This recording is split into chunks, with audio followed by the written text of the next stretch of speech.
নমস্কার বন্ধুরা, আপনারা দেখছেন এই মুহূর্তে আপনাদের নিজের চ্যানেল, প্রিয় চ্যানেল, বাংলা চ্যানেল 22 বর্ধমান। আমি আজকে 5 নম্বর প্র্যাকটিস সেট নিয়ে আপনাদের সামনে হাজির হলাম। কাদের জন্য গুরুত্বপূর্ণ এই প্র্যাকটিস সেটগুলি, সেটা হচ্ছে এই মুহূর্তে যারা ডব্লিউবিপি কনস্টেবল বা লেডি কনস্টেবল পরীক্ষা দেবেন, সাব ইন্সপেক্টর পরীক্ষা দেবেন, সে কলকাতা পুলিশের হোক বা সামনে যারা পিএসসির 4 এসআই পরীক্ষা দেবেন বা ডব্লিউবিসিএস প্রিলিমিনারি পরীক্ষা দেবেন, তাদের সবার জন্য ভীষণভাবে গুরুত্বপূর্ণ এই সেটগুলো। ইতিমধ্যে আমার 4টে সেট আপলোড করা হয়ে গেছে। আজকে 5 নম্বর সেট, আগামীকাল 6 নম্বর পাবেন। এইভাবে প্রত্যেকদিন আপনারা একটা করে সেট পাবেন। যারা এর আগে আমার ভিডিও দেখেছেন তারা তো বুঝেই গেছেন, প্রতিদিন শর্ট ভিডিও পাচ্ছেন, ব্রড ভিডিও পাচ্ছেন। আজকে যারা আমার চ্যানেলে নতুন তারা একটু দেখতে থাকুন, আশা করি ভালো লাগবে। আজকের প্রথম অঙ্ক, একটা আয়তক্ষেত্রের দৈর্ঘ্য প্রস্থের 4 গুণ। এটা একটা কন্ডিশন। একটা আয়তক্ষেত্র কেমন আমি জানি না, কিন্তু যদি আয়তক্ষেত্রটা দেখতে এরকম হয় তাহলে তার দৈর্ঘ্যটা প্রস্থটার 4 গুণ। এবার প্রস্থকে যদি আমি তর্কের ক্ষেত্রে x ভাবি, তাহলে দৈর্ঘ্যটা হবে তার 4 গুণ বা 4x। x ধরতে হবে না, আমি এটা আপনাকে ভাবার জন্য যাতে বুঝতে পারেন সহজে যে a 1 হলে a 4 হবে। আপনি এটাও ভাবতে পারেন, যেটা অনুপাত, যে প্রস্থ যদি 1 হয় তাহলে দৈর্ঘ্য হবে 4, এটাও অনুপাত, x না ধরলেই হলো। কেমন? এটা একটা কন্ডিশন। আর কি বলেছে, যদি ওই আয়তক্ষেত্রের পরিসীমা 40 সেন্টিমিটার হয় তাহলে তার ক্ষেত্রফল কত। এখন আয়তক্ষেত্রের যে পরিসীমা 40 সেন্টিমিটার বলে দিল, আমরা পরিসীমা মানে কি জানি? দুটো দৈর্ঘ্য দুটো প্রস্থের যোগফল। হ্যাঁ, অনেকের মনে হয় যখন আমি পরিসীমার কথা বললাম তখন মনে পড়লো 2 ইন্টু দৈর্ঘ্য প্লাস প্রস্থ। আসলে আমি যেটা বললাম সেটাই, দুটো দৈর্ঘ্য দুটো প্রস্থ, সেটা হচ্ছে 2 ইন্টু দৈর্ঘ্য প্লাস প্রস্থ।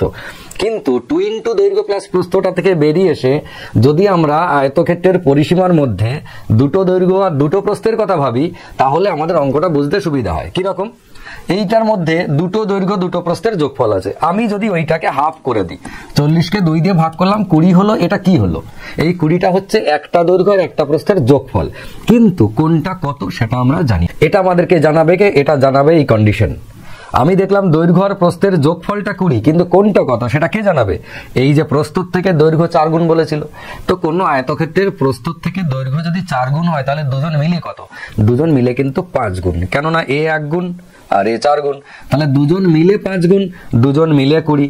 তার মানে আমি কি ভাবলাম? 5 গুণ মানেই কিন্তু 20। তাহলে 1 গুণ মানে কত? 1 গুণ মানে 4। এই যেটা পেয়ে গেলাম, আমার অঙ্ক হয়ে গেল। 1 গুণ মানে 4 মানে কে? তার মানে হচ্ছে এই যে প্রস্থ বাই x, এ হচ্ছে 4, আর যে তার থেকে 4 গুণ, এ হচ্ছে 16। ব্যাস, তার মানে ওই আয়তক্ষেত্রের দৈর্ঘ্য পেলাম 16, প্রস্থ পেলাম 4। তাহলে ক্ষেত্রফল কত? 4 16 64। 4 16 64 বর্গ সেন্টিমিটার। উত্তর হচ্ছে এটা। চলুন আমাদের 2 নম্বর অঙ্ক দেখি। একটা আয়তকার বাগানের দৈর্ঘ্য 4 মিটার বৃদ্ধি করলে, আয়তকার বাগানের দৈর্ঘ্য 4 মিটার বৃদ্ধি করলে ক্ষেত্রফল বৃদ্ধি পায় 16 বর্গমিটার। তার মানে অঙ্কটা হচ্ছে এইরকম, আমার একটা আয়তকার বাগান ছিল এইরকম, এর দৈর্ঘ্য প্রস্থ কত আমি জানি না, কিন্তু যদি আমি এর দৈর্ঘ্যটা 4 মিটার বাড়াই তাহলে ক্ষেত্রফল কত বাড়ে? ক্ষেত্রফল 16 বাড়ে। ক্ষেত্রফল মানে কোনটুকু বাড়বে? নিশ্চয়ই এটুকু বাড়বে, এই এরিয়াটা, এই যে এই এরিয়াটা নিশ্চয়ই বেড়েছে। তাহলে আমি দৈর্ঘ্য 4 মিটার বাড়িয়েছি, যার কারণে ক্ষেত্রফলটা কত বেড়েছে? ক্ষেত্রফল 16 বেড়েছে। এবার আপনি বলুন তো, এই যে 4 মিটার দৈর্ঘ্য কার সাথে গুণ হয়ে 16 হয়েছে? নিশ্চয়ই এই পাশে এও ছিল 4, বোঝা গেল? এও ছিল 4, এই 4টা এই 4-এর সাথে গুণ হয়ে তবে 16 হয়েছে। তো এই সাইডটা কিসের সাইড ছিল? এই সাইডটা ছিল প্রস্থ সাইড। ব্যাস, তার মানে ওই আয়তক্ষেত্র যেটা আগে ছিল তার প্রস্থ কত ছিল? প্রস্থ ছিল 4 মিটার। আপনার এই ধরনের অঙ্ক আরো কত রকম আসে দেখুন। আয়তক্ষেত্রের দৈর্ঘ্য 5 মিটার বৃদ্ধি করলাম, ক্ষেত্রফল 20 বর্গ মিটার বৃদ্ধি পেল। তো 5 কার সাথে গুণ হয়েছে? 4-এর সাথে। তাহলে 4টাই প্রস্থ। দেখুন, অঙ্ক রিডিং পড়তে পড়তে আপনার হয়ে যাবে। এটা যেমন বৃদ্ধির কথা বললো, হ্রাসের কথাও বলতে পারে।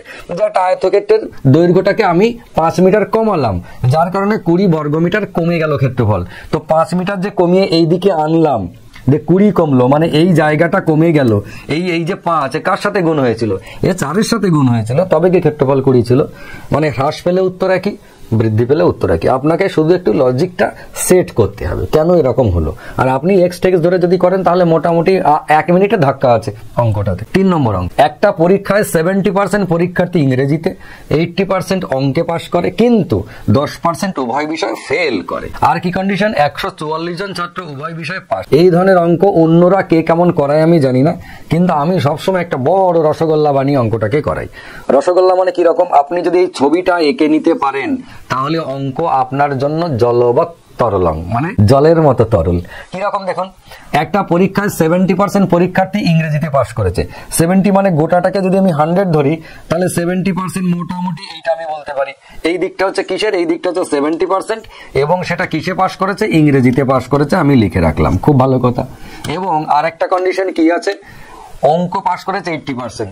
অঙ্ক মানে গোটাটা যদি 100 হয় তাহলে মোটামুটি 80 আমি এরকম করে আঁকতে পারি। এই দিকটা হচ্ছে 80% এবং এটা হচ্ছে কিসের, এটা হচ্ছে ম্যাথ। আর কি ছিল কন্ডিশনে, 10% উভয় বিষয়ে ফেল করে। এই 10% উভয় বিষয়ে ফেল করে সেই এরিয়াটা কোনটা, সেটা হচ্ছে এইটা 10%। এটা কি, এটা হচ্ছে ফেল। বাস এটুকু যদি আপনি করতে পারেন আপনার অঙ্ক শেষ। কিভাবে করতে হয় দেখুন, প্রথম কথা 70% ইংরেজিতে পাশ করেছে, 80% অঙ্কে পাশ করেছে, এবং ফেল যদি বলে তাহলে তার জন্য উভয় বিষয় ফেল, তার জন্য একটা জায়গা রাখতেই হবে। এরকম ভাবে ছবিটা আঁকলাম। এবার আপনি ভালো করে তাকিয়ে দেখুন এই জায়গাটা কিসের, এই জায়গাটা কিন্তু উভয় বিষয়ে পাশ। এই জায়গা কেননা যারা ইংরেজি পাস করেছে তারা এইটা, যারা অঙ্ক পাস করেছে তারা ওইটা, তার মানে এই জায়গাটা কমন হলো। আমি কমন ছবি কেন আঁকলাম সেটা কিভাবে আপনি আইডেন্টিফাই করবেন যে ছবিটা কেমন হবে। ছবি আঁকতে পারলেই অঙ্ক শেষ। তাহলে ছবিটা কেমন হবে দেখুন, আপনাকে মাথায় রাখতে হবে 10% উভয় বিষয়ে ফেল করেছে। 10% ফেল মানে 100 থেকে 10 বাদ দিয়ে রইল কত, 90। রয়ে গেল কত, 90। এটা হচ্ছে পাস, পাশের দিকে। তাতে একটা সাবজেক্টে করুক, দুটোই করুক, তিনটেই করুক, হাজার গুচ্ছেন যা খুশিতে পাস করুক, সবাই মিলে হবে 90। আর ফেল একা, এ কারোর মধ্যে নাই। এ হচ্ছে পাকিস্তান, এক ঘরে হয়ে গেছে, ও কারোর মধ্যে নাই, ও হচ্ছে 10%। এরা এবারে বাকিরা সবাই 90। এবার বাকিরা মানে কারা কারা, আমার এখানে ইংরেজি আর অঙ্কতে পাশের কথা বলেছে, তার মানে ইংরেজি আর অঙ্ক মিলে 90। এখন কপাল এত খারাপ, ইংরেজি বলছে 70%, অঙ্ক বলছে 80%। দুজন মিলে 90 কি করে হয়? তার মানে আপনাকে ভেবে নিতে হবে এরা দুজন মিলে যদি 90 হয়, আবার একটা 70 আর একটা 80, তার মানে একজন আরেকজনের উপরে চেপেছে, একজন আরেকজনের উপরে চেপে তবে 90 পূরণ করেছে। কতটা চেপেছে? এই 80 আর 70 যদি আমরা যোগ করি তাহলে 150 হলো 150। এবার যদি 90 হতে হয় এরা যোগ করে, আমার যোগে তো হয়ে গেছে কত, আমার যোগে হয়ে গেল 150, কিন্তু হিসেব অনুযায়ী হওয়ার কথা 90, তার মানে কত এক্সট্রা চেপে গেছে, 60। 60%, তার মানে এই প্লেসটা হচ্ছে 60%। বোঝা গেল? এইটা আপনাকে একটু বুঝে নিয়ে ছবিটা আপনি যেদিন আঁকতে পারবেন, প্রথম প্রথম হয়তো 6 মাস আপনার লেগে যেতে পারে যে এইটাকে ভেবে চিন্তে ছবিটা আঁকা। 6 মাস পর চাকরি পরীক্ষার প্রস্তুতিতে আপনি কি 6 মাস নেবেন না? 6 মাস নিয়ে পাস হয় না। তো 6 মাস পর আপনার মনে হবে এই অঙ্কগুলো এত ইজি, এত ইজি, যা অঙ্ক আসুক, যত কঠিন এই পাশ ফেল থেকে আসুক, সমস্ত ছবি আপনি জলের মতো এঁকে ফেলতে পারছেন এবং চোখে দেখতে পাচ্ছেন। তো ছবি আঁকার স্টাইলটা হচ্ছে এইরকম। 60% জায়গা আমাকে চাপাতেই হবে। তাহলে এই সবুজকালী 60% জায়গা কি জায়গা? এটা হচ্ছে এই 144 জন যেটা উভয় বিষয়ে পাশ করেছে। তার মানে 60% হচ্ছে কত, 144 জন। এটি হয়ে গেল আপনার ক্লু সেন্টেন্স। এই জিনিসটি আপনাকে বার করতে হবে পাশ ফেলের অঙ্ক থেকে, যে 60% মানে হচ্ছে 144 জন। তাহলে 1% মানে কত, বাই 60, আর 100% মানে কত, ইন্টু এখানে 100 দিয়ে কাটাকাটি করলে হবে 240। তাহলে টোটাল পরীক্ষার্থী হচ্ছে 240 জন। উত্তর কত, 240। এবার এখান থেকে আপনাকে হাজার গুচ্ছেন প্রশ্ন দিতে পারে। যেমন বলতে পারে সমস্ত অঙ্ক বলে দিল, যা ডেটা আছে তাই বলে দিয়ে জিজ্ঞেস করলো এই যে তবে মোট পরীক্ষার্থী কত, এইটা জিজ্ঞেস না করে আপনাকে বলবে শুধুমাত্র অঙ্কতে কতজন পাস করেছে। এবার আপনি ভেবে দেখুন, অঙ্কতে পাস ছিল 80%, তার মধ্যে ইংরেজিতে পাস করেছে আবার 60% ইংরেজির দলে ঢুকে আছে, তাহলে শুধুমাত্র অঙ্ক কিন্তু মাত্র 20%। এবার আপনি করবেন কি করে, এই লাইনটা আপনার দরকার। কোনটা দরকার? এই লাইনটা। 60% মানে হচ্ছে আপনার 144, তাহলে 20% সমান কত, এর 3 ভাগের 1। শুধুমাত্র ইংরেজিতে পাস কত, দেখুন ইংরেজিতে ছিল 70, 60% এ দলেও ঢুকে আছে, তাহলে শুধু ইংরেজি মানে এই জায়গাটা 10%, এটা 10, শুধু অঙ্ক 20, উভয় বিষয়ে ফেল 10, উভয় বিষয়ে পাস 60। এই তো সবগুলো ডেটা হয়ে গেল। এতগুলো কোশ্চেন আপনার কাছে জানতে চাইতে পারে, কিন্তু আপনাকে টার্গেট রাখতে হবে এইটি বার করার। এই বাবা জীবনকে বার করতে না পারলে আপনার কোনো কাজ হবে না। ওই অরিজিনাল যে জোনটা বলবে, যত জোন, সে বাস্তবে কত পার্সেন্টের সঙ্গে সমান, এটা ট্যালি করলেই অঙ্ক শেষ। ঠিক আছে, চলে আসি আমরা নেক্সট অঙ্ক। ভীষণ ভালো অঙ্ক। এই অঙ্ক ইউটিউবে আমার প্রথম দিকে সব থেকে বেশি জনপ্রিয়তা পেয়েছিল এই ধরনের অঙ্কগুলোতে, গরু মহিষ, যেটা অনেকে অনেক রকম ভাবে করায়, কিন্তু আমি গোয়াল বানিয়ে, গরু আর মহিষ অরিজিনালি গোয়াল ঘর বানিয়ে অঙ্ক করিয়েছিলাম। আমি আবার একবার আপনাদেরকে দেখাতে চলেছি, আশা করি এটা সারা জীবনে আপনাদের ভুল হবে না। একজন লোক 15টা গরু এবং মহিষ কিনেছিলেন, 15টা গরু মহিষ, কোনটা কতগুলো জানি না, জানার দরকারও নাই, কিন্তু টোটাল কত টাকা দিয়ে, 33,000 টাকা। 33,000 টাকা দিয়ে 15টা গরু মহিষ কিনে, প্রতিটা গরুর দাম 2,000 টাকা এবং প্রতিটা মহিষের দাম 2,500 টাকা হলে কয়টি গরু এবং কয়টি মহিষ কিনেছিলেন? গরুর দাম 2,000 টাকা আর 2,500 টাকা শুনে হাসবেন না কেউ, কেননা আজকের দিনে যদিও 2,000 টাকায় গরু পাওয়া যায় না, কিন্তু এই গরু হতে পারে বাছুর কিনেছে, আবার হতে পারে প্লাস্টিকের গরু কিনেছে, রিমোট কন্ট্রোল, সে যাই হোক না কেন সেটা বিষয় নয়, আমার গরু মহিষ হলেই হলো। প্রথম কাজ আপনার কি হবে, প্রথম কাজ হচ্ছে দেখুন এই যে 15টা টোটাল গরু মহিষ মিলে কিনেছে, এর মধ্যে গরু কটা এটা ধরে নিচ্ছে জি, মহিষ হচ্ছে এম। গরুর দাম কত? গরুর দাম হচ্ছে 2000 টাকা। মহিষের দাম কত? মহিষ হচ্ছে 2500 টাকা করে। টোটাল টাকা কত ছিল? টোটাল টাকা ছিল 33,000 টাকা। ভালো করে বুঝবেন এইটা। তার মানে 33,000 টাকা নিয়ে গরু এবং মহিষ কিনতে গিয়ে টাকার শর্টও পড়বে না, টাকা এক্সেসও হয়ে যাবে না, এমন ভাবে কিনতে হবে। আপনার প্রথম কাজ হবে গরুর দাম বা মহিষের দাম যেটা আপনার গুণ করে হিসাব করতে সুবিধা, আপনি ধরে নিন সবকটাই গরু কিনেছি। 2000 টাকা গুণ করতে সুবিধা, আমি ধরে নিচ্ছি সবকটাই গরু কিনেছি। তাহলে কটা ছিল জন্তু আমার? এই যে 15টা। তাহলে 15টা যদি 2000 টাকার জিনিস কিনি, তাহলে আমার চলে যাওয়ার কথা কত? 30,000 টাকা। 15টাই গরু কিনেছি 2000 টাকা দামে, তাহলে 30টাই আমার গরু হওয়ার কথা। এই 15টাই গরু মানে 30,000 টাকা চলে যাবে। বাজারে নিয়ে গেছিলাম কত টাকা? 33,000 টাকা।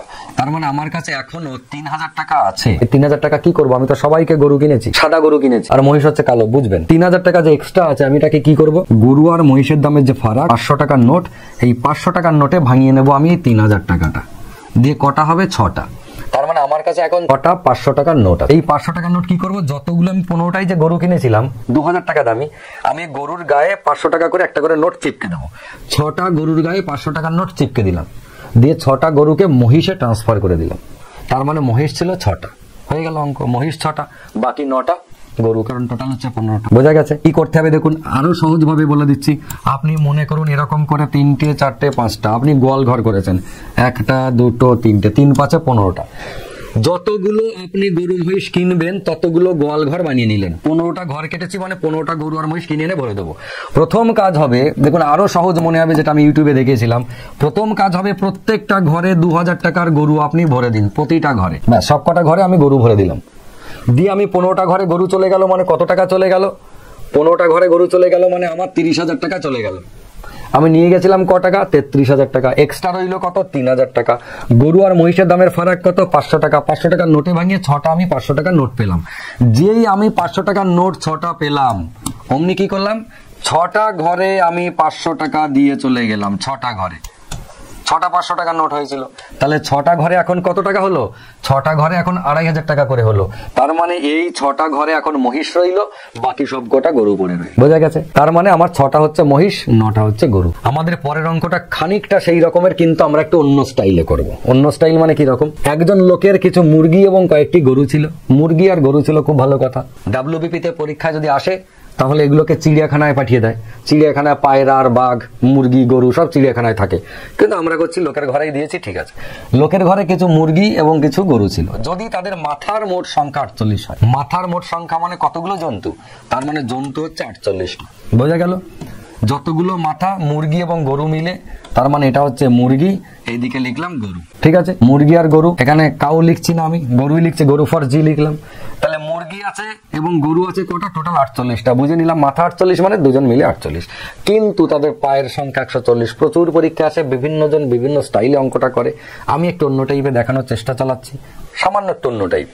সেটা হচ্ছে এদের এক একটা করে মাথা, তার মানে 48টা যদি জন্তু হয়, এদের দুজন মিলে 48টা, কিন্তু কোনটা কতগুলো জানি না। আমি ধরে নিচ্ছি মুরগিরও 2টো পা, পায়ের সংখ্যা, এটা হচ্ছে পায়ের সংখ্যা। মুরগিরও 2টো পা এবং গরুরও 2টো পা। যদি হতো তাহলে কেমন হতো বলুন? মুরগিরও 2টো পা, গরুরও 2টো পা, কিন্তু গরুর আর 2টো পা এক্সট্রা আছে, আর 2টো পা এক্সট্রা আছে। আমি শুধু এইটুকু ভাবছি যে মুরগিরও 2টো, গরুরও 2টো, কিন্তু গরুর এক একটা গরুর 2টো করে পা এক্সট্রা। এটা আপনি একটু মাথায় রাখুন। যদিও আপনি জানেন, আমি জানি গরু 4টে করে পা হয়, কারো যদি কাটা ছেঁড়া থাকে পা তাহলে আলাদা বিষয়, ন্যাচারালি 4টে করে হয়। এবার কি হয়েছে দেখুন, যদি আমি ভাবি যে এদের প্রত্যেকেরই 2টো করে পা, ভাববেন যদি প্রত্যেকেরই 2টো করে পা ভাবি, তাহলে 48টা জন্তু ছিল, 2টো করে যদি পা হয় তার মানে 96টা পা হওয়ার কথা ছিল, কিন্তু পা কটা? 140টা। তার মানে কটা পা আমার এক্সট্রা? তার মানে আমার 44টা পা এক্সট্রা আছে। এখনো পর্যন্ত আমি কি করেছি? প্রত্যেকটা গরু এবং প্রত্যেকটা মুরগিকে 2টো করে পা লাগিয়ে দিয়েছি। যে 48টা জন্তু ছিল, 48 দিয়ে 96টা পা আমার খরচ হয়ে গেছে। এখনো দেখছি আমার কাছে 44টা পা এক্সট্রা আছে। তখন আমি কি করব? এই 44টা পা, এক একটা গরুর জন্য এক্সট্রা কটা করে পা ছিল? 2টো। তাহলে এই যে এক্সট্রা পা হয়েছে, একটা গরুর জন্য যদি 2টো পা হয়, খেয়াল করবেন, একটা গরুর জন্য যদি 2টো পা এক্সট্রা হয়, তাহলে এই যে 44টা পা এক্সট্রা হয়েছে কটা গরুর জন্য? তার মানে 22টা গরুর জন্য। ব্যাস, তার মানে গরু রইল কটা? 22। দিয়ে যেই আমি করলাম গরু বেরোলো 22টা, উত্তর করে দিলাম, অমনি আমি মুরগি হয়ে গেলাম। কেন মুরগি হলাম? কেননা পরীক্ষার কোশ্চেনে কতগুলো মুরগি আছে জানতে চেয়েছিল। আমি গরু বার করে মাথা ঠিক ছিল না, পরীক্ষার হল টেনশনে ছিলাম, এত কষ্ট করে আমি গরু বার করলাম, এই যে এক্সট্রা পা কত ভণ্ডামি করে গরু বার করেছি, ব্যাস গরু উত্তর প্রথমেই পেয়েছি, দাগ দিয়ে দিয়েছি, ব্যাস পরীক্ষার হল থেকে বেরিয়ে মাথার চুল ছিঁড়ে নিলাম এক গাদা, কটা 44টা চুল ছিঁড়ে নিলাম মাথার। মাথায় রাখতে হবে আমি বার করলাম কি আর আমাকে বার করতে বলেছে কি। আমাকে চেয়েছে মুরগি, মুরগি না করে নিজেই মুরগি হয়ে গেছি, তার মানে এই 22টা যদি গরু হয়, টোটাল ছিল 48টা, তার মানে 26টা হচ্ছে মুরগি, এই 22টা ক্রস। একটু মাথায় রাখবেন, তা নাহলে কিন্তু এত কষ্ট করার পরেও নিজে মুরগি বার করতে না পেরে মুরগি হয়ে যাবেন। নেক্সট, একটা সংখ্যা এবং তার অনন্যকের যোগফল 2 হলে ওই দুটি মানের পার্থক্য কত? খুব পরীক্ষায় আসছে, এখন দেখছি খুব আসছে বিভিন্ন পরীক্ষায়, একটা সংখ্যা এবং তার অনন্যকের যোগফল। এবার অনন্যক কি জিনিস সেটা যদি আমরা না জানি, যারা অনন্যক জানে না কি জিনিস, তাদের জন্য অঙ্কটা করা কঠিন। অনন্যক মানে হচ্ছে ইংরেজিতে বলে রেসিপ্রোকাল। রেসিপ্রোকাল মানে অনন্যক, মানে কিরকম, কোন একটা সংখ্যার অনন্যক হচ্ছে 1/, সেইটা, তার মানে 2 এর অনন্যক কত? 2 এর অনন্যক হচ্ছে 1/2। ঠিক আছে, x এর অনন্যক কত? x এর অনন্যক হচ্ছে 1/x। যদি আমরা বলি 2 এর 3, এর অনন্যক কত? এর অনন্যক হচ্ছে 3/2। উল্টোটা কেন? 1/, সেটা করলেই তো উল্টে যায়। এই যে 2 এর 3 এর অনন্যক হচ্ছে 1/2 এর 3, তো 1/2 এর 3 মানে কিন্তু 3 এর 2, তো আমরা উল্টে 3 এর 2 লিখে দিলাম। তাহলে একটা সংখ্যা তার অনন্যক একে অপরের উল্টো, ভগ্নাংশটা লব হরে চলে যাবে, হর লবে চলে আসবে। ঠিক, তাহলে আমাদের বলছে একটা সংখ্যা এবং তার অনন্যকের যোগফল 2। পৃথিবীতে এমন কোনো সংখ্যা নেই যে সংখ্যা এবং তার অনন্যকের যোগফল 2 হবে। যদি হতে হয় তাহলে সেই সংখ্যাটা কেবলমাত্র 1। সংখ্যাটা 1 এবং সংখ্যাটার অনন্য কত? সংখ্যাটার অনন্য 1/1, তার মানে সেও 1। তাহলে 1 আর প্লাস 1 এই দুটো যোগ করলেই একমাত্র 2 হয়। পৃথিবীতে আর কোনো সংখ্যা নাই যার যোগ করলে অনন্যক এবং সেই সংখ্যাটা যোগ করলে 2 হতে পারে, সেই সংখ্যাটা 1 হতেই হবে, এছাড়া আর কেউ নাই। আমি বারবার বলছি কিন্তু কথাটা, কেননা খুব পরীক্ষায় আসছে ইদানিং একটা সংখ্যা এবং তার অনন্যকে নিয়ে অনেক নাড়াঘাটা হচ্ছে। যেমন আরেকটা কোশ্চেন আসে, আমি আপনাদেরকে বলে দিই, একটা সংখ্যা এবং তার অনন্যকের গুণফল সর্বদা ড্যাশ হবে, এটা পরীক্ষায় কোশ্চেন দিচ্ছে, অপশনে বিভিন্ন রকম দিচ্ছে। তাহলে একটা সংখ্যা এবং তার অনন্যকের গুণফল কত হওয়ার কথা বলুন তো? এই সংখ্যাটা এবং তার অনন্যকের গুণফল কত হওয়ার কথা? এই সংখ্যা এবং তার অনন্যকের গুণফল কত হওয়ার কথা? প্রত্যেকটা খেয়াল করে দেখুন, সংখ্যার অনন্য কেটে গিয়ে 1, সংখ্যা অনন্য কেটে গিয়ে 1, এইটা কাটলো, ওপর নিচে কাটলো, কেটে গিয়ে 1। তার মানে একটা সংখ্যা এবং তার অনন্যকের গুণফল অলওয়েজ 1, অনলি 1। সেই রকম ভাবে এই অঙ্কটা কি, একটা সংখ্যা এবং তার অনন্যকের যোগফল যদি 2 হতে হয়, তাহলে সংখ্যা দুটো অবশ্যই একজন 1, একজন হচ্ছে 1/1, অনন্যক হলো। এবার যোগফল 2 পেলাম, আমাদের কোশ্চেনে জানতে কি চেয়েছে? ওই দুটি মানের পার্থক্য কত? ওই দুটি মান মানে একটা সংখ্যা এবং তার অনন্যকের পার্থক্য কত? 1 - 1 মানে 0। বড় একটা রসগোল্লা। উত্তর কোনটা? Option D. আশা করি বুঝতে পেরেছেন। কেমন লাগলো জানাবেন। হোম টাস্ক দিলাম না, আমি প্রত্যেকদিন শর্ট ভিডিও দিচ্ছি একটা করে, সেই শর্ট ভিডিওতে হোম টাস্ক থাকছে, আপনারা হোম টাস্কটা করে তার রিপ্লাই অবশ্যই কমেন্ট বক্সে দেবেন, তাহলে বুঝবো আপনারা ভিডিওটা দেখছেন এবং আপনাদের ভালো লাগছে, পছন্দ হচ্ছে, আপনাদের কাজের জিনিস হচ্ছে। যেতে যেতে একটা কথা বলে রাখি, প্রতিদিন যে আমি শর্ট ভিডিও দিচ্ছি, সেই শর্ট ভিডিওটা তো 59 সেকেন্ডের মধ্যে করতে হয়, যার কারণে আমাকে প্রচুর স্পিডে বলতে হয়, অনেক কথা বাদ দিতে হয়। বোঝানোর ইচ্ছা থাকলেও কেন সেই রকম হলো ট্রিক্সটা, সেটা বোঝাতে পারি না ওইটার মধ্যে। কিন্তু আপনাদের ডিমান্ড রয়েছে যে ট্রিক্সটা ওরকম কেন হলো, কিছু তো ব্যাকগ্রাউন্ডে কারণ আছেই। হ্যাঁ, অবশ্যই প্রত্যেকটা ট্রিক্সের ব্যাকগ্রাউন্ডে অবশ্যই বড় বড় কারণ আছে, ব্যাকগ্রাউন্ডে অনেক বড় বড় চিন্তা ভাবনা, এবং সেটাকে ছোট করে ট্রিক্স আকারে দেখানো হয়েছে। পরীক্ষায় পাস করতে গেলে আপনাকে ট্রিক্স অ্যাপ্লাই করতে হবে, আর যদি জ্ঞান বাড়াতে যান তাহলে আপনাকে ব্রড শিখতে হবে। ঠিক, এবার আমাদের প্রত্যেকের উচিত ব্রডটাকে শিখে রাখা জ্ঞান বাড়ানোর জন্য, এবং ট্রিক্সটাকে শিখে রাখা পরীক্ষার হলে অ্যাপ্লাই করে কম সময় উত্তর করে সিলেকশন আনার জন্য নিজের। সেই জন্য আজকে সোমবার যদি আমি কোনো শর্ট ভিডিও অ্যাপ্লাই করি, তাহলে সেই শর্ট ভিডিওটার ব্রড কনসেপ্ট আগামী সোমবার সেম চ্যানেলেই আপলোড হচ্ছে। আপনারা এই মুহূর্তে ভিডিও দেখছেন 22 বর্ধমান চ্যানেলে, কিন্তু আমাদের আরেকটা চ্যানেল রয়েছে শুধুমাত্র অঙ্কের জন্য, আমি নতুন চ্যানেল করেছি, সেটা হচ্ছে 22 ম্যাথ পাগলা। এই হচ্ছে চ্যানেলটার নাম, 22 ম্যাথ পাগলা। এইটাতে শুধুমাত্র অঙ্ক থাকবে, আর কিচ্ছু থাকবে না এইটাতে। কিন্তু 22 বর্ধমান যে চ্যানেল, এখানে আপনারা সবকিছু পাবেন, জিকে পাবেন, ইংরেজি পাবেন, অঙ্ক পাবেন, আমাদের মোটিভেশন পাবেন, চাকরির পরীক্ষার খবরাখবর পাবেন, সবকিছু মিক্স থাকবে এই 22 বর্ধমানে, যেটা আগে থেকে চলে এসেছে। কিন্তু এই চ্যানেলটাতে অনলি ম্যাথ থাকবে আমার। আপাতত আজকে আসি, আগামীকাল আপনাদের নতুন পার্ট নিয়ে হাজির হবো। ততক্ষণ সবাই ভালো থাকুন, সুস্থ থাকুন, সুন্দর থাকুন, এবং দেখতে থাকুন আপনাদের নিজের চ্যানেল, প্রিয় চ্যানেল 22 বর্ধমান। নমস্কার।